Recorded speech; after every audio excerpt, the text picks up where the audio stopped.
Sell me your unwanted items. I want to buy them. Ah, here he is. We were just talking about you. Indeed, we have made a toast to your stupendous feat in ridding Misspeak of Saker and his men. They have been a source of great distress for some time. Nobody will be more pleased than Sabine.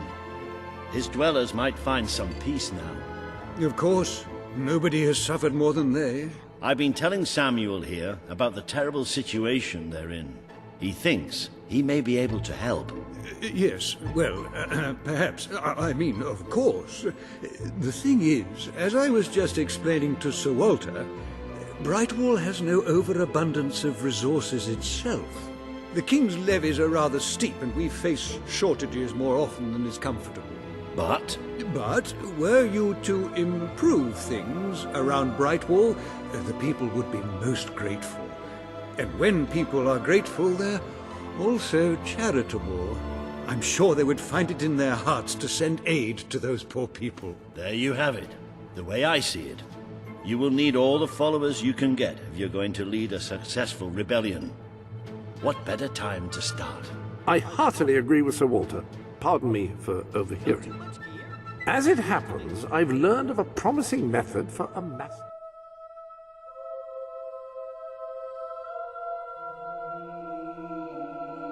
If you'll return to the sanctuary at your earliest convenience, I can show you what I mean.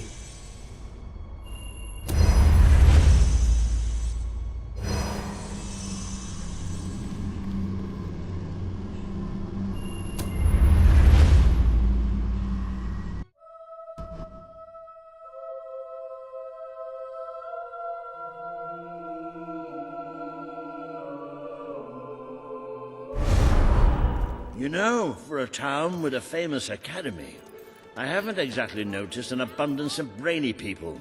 Well, most of the scholars saw little reason to stay after the closure.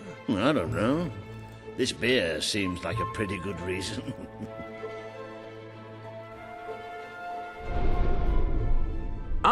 Now, the book says there is an additional rather amazing capability about the sanctuary's map table. It can help.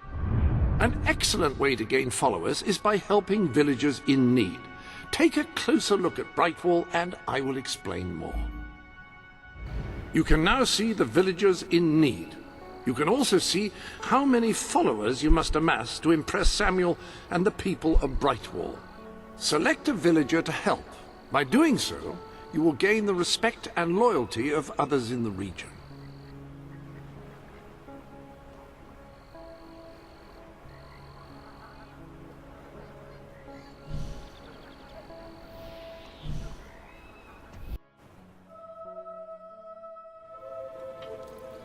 You, good sir, you who live in such a tumultuous epoch, do you not thirst for the drama and emotion of a properly structured tragic play? Ah, you will find the legendary lost play splendid. Finally, tragedy and comedy will come together as they should.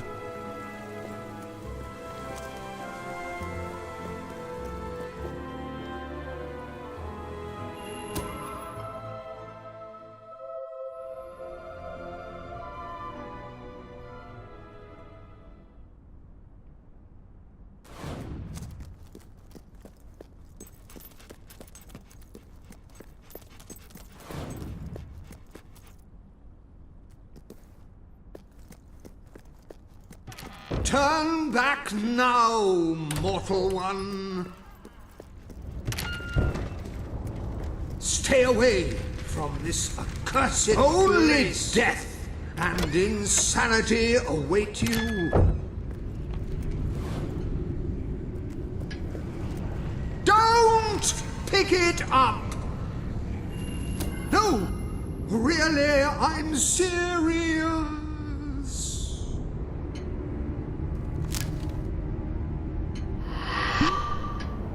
You lot just can't leave well enough alone, can you? bloody literary tourists, bane of my afterlife.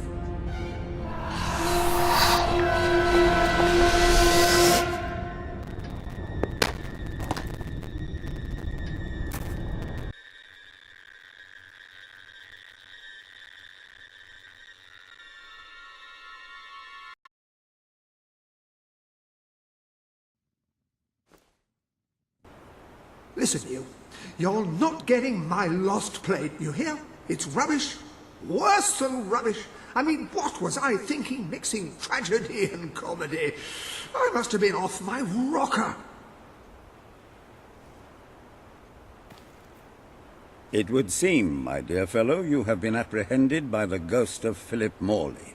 That makes us both his captives. I am Ransom Locke. If the name seems familiar, it is because I was once a detective of some renown. And yet, here I am, ready to live out the rest of my days, trapped in a book. As far as I can deduce, we are currently in a scene from one of Morley's greatest romantic plays, the near tragedy of Oliver and Ethel. I believe if we are to escape, we must act out the scene. But performing is not one of my talents. If I am correct, putting on this costume should set things in motion.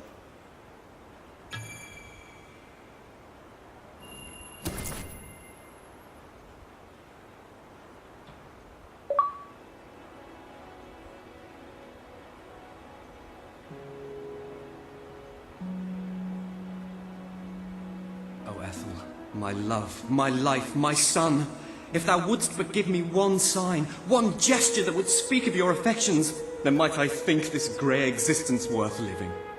Ah, yes, a classic moment in the play. You are Ethel, the beautiful young daughter of a dung merchant.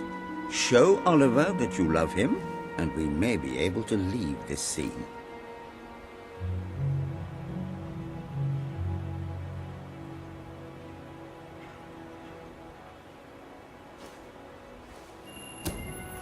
My heart is yours, my love. Let the heavens and the seas, the toads and the eels sing the song in my heart, for she doth love me, and all is well. We shall meet again in the morrow, my little ferret, and elope into the sunset to live out our days in wondrous joy. A magnificent rendition. Truly, I applaud you. I see you are gifted with remarkable literary cunning, but can you really comprehend the depths of my work? That we shall see. Ah, yes. This is undoubtedly a scene from one of Morley's earlier, funnier plays, Bloodbath at the Royal Court. And this must be your costume. The role of the fool is one filled with tragic depth. It will require a masterful performance.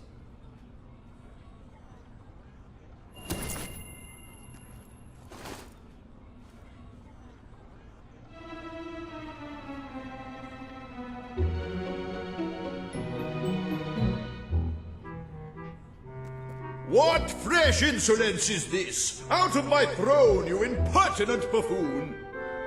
Stand before your king, and do your jester's duty. 'Tis a troublesome time for this court, and my crown grows heavy. So make me laugh, or I shall have your head.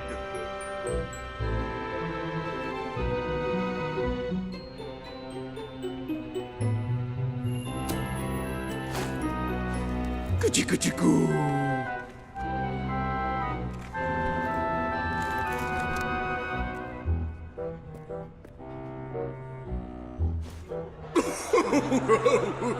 Oh, stop, it's too funny. I believe I'm in the right mood now to meet with those foreign delegates. I think I shall only behead half of them, yes. I have never seen a more convincing fool. There is hope for us yet. You handle my royal dramas as well as you handle my romances. But will your versatility extend to the more subtle domains of theatre, I wonder? Oh dear. Unless I'm mistaken, This is a scene from Morley's notoriously violent historical epic,